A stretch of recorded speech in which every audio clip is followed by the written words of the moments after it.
Good morning. I'm Tom Hamilton. Today's Devo focuses on Matthew 15, 21, 28. And you can find the same story in Mark 7. It's about Jesus healing a child with mental illness. It's a testimony to Jesus' power to attract people to him.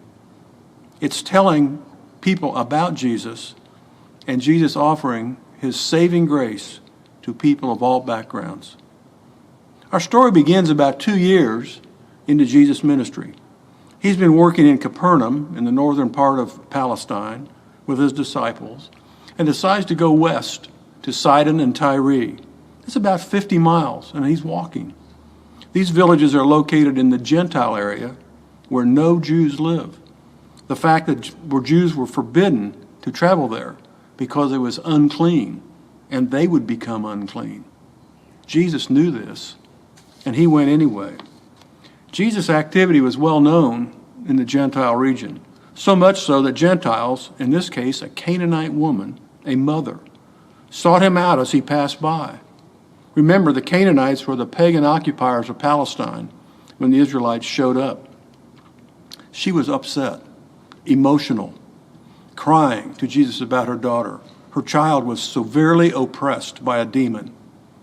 Demons, or evil spirits, was the term used to describe mental illness in the first century. Notice that she had some awareness of who Jesus was. She called him Lord and Son of David. He asked for mercy.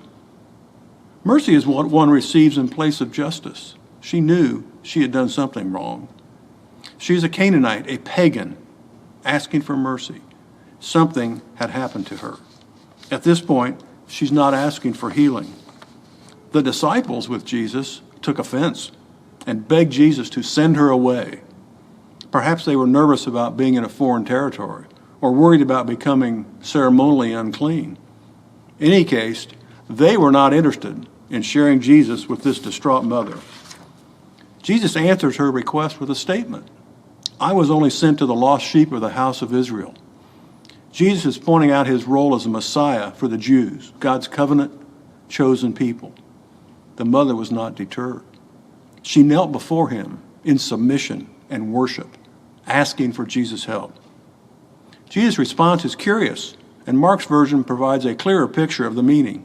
Mark reports, let the children eat first, for it is not right to take the children's bread and throw it to the dogs. Some think this is a derogatory reference to the Gentiles, as Jews frequently referred to Gentiles as dogs. However, that would seem out of character for Jesus. More likely, Jesus referring to the household pets that roamed under the dinner table, gathering the crumbs and the children dropped. That's how the woman interpreted Jesus' statement, for she replies, yes, Lord, even the dogs under the table eat the children's crumbs. Jesus tested the woman with his statement, let the children, the Jews, eat first. First implies a second. His statement was not exclusionary. It's like when you tell your child, you can have a cookie, but wash your hands first.